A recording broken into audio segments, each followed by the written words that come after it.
Tonight, former President Trump turning the campaign trail into a defiance tour. Vote for Trump. We want a felon.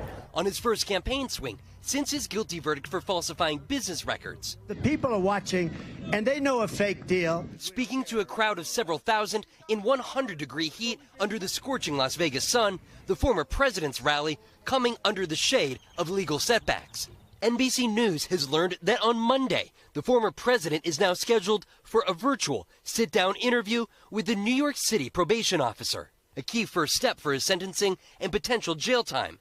The officer will evaluate Trump's level of remorse, his financial background, and mental state, and provide a report to the judge to help him determine the sentence that he will hand down to Trump on July 11th. They've weaponized the Department of Justice like has never happened in this country. Trump publicly showing no regrets. And over the last week, he's repeatedly equivocated on whether he'd seek revenge against his perceived political enemies. Based on what they've done, I would have every right to go after them. It's a terrible, terrible path that they're leading us to, and it's very possible that it's going to happen to them. Just this week, he called for the indictment of the members of Congress who worked on the January 6th Select Committee.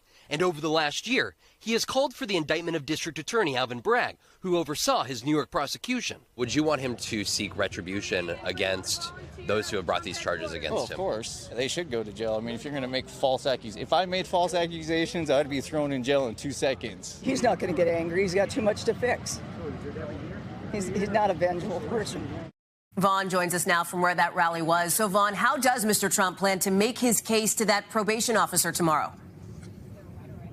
Right, Hallie, we should expect the former president to hone in and focus on the fact that he has no prior criminal record. At the same time, he has also expressed no regret about any of his actions that he took that led to that conviction in the New York trial. Hallie?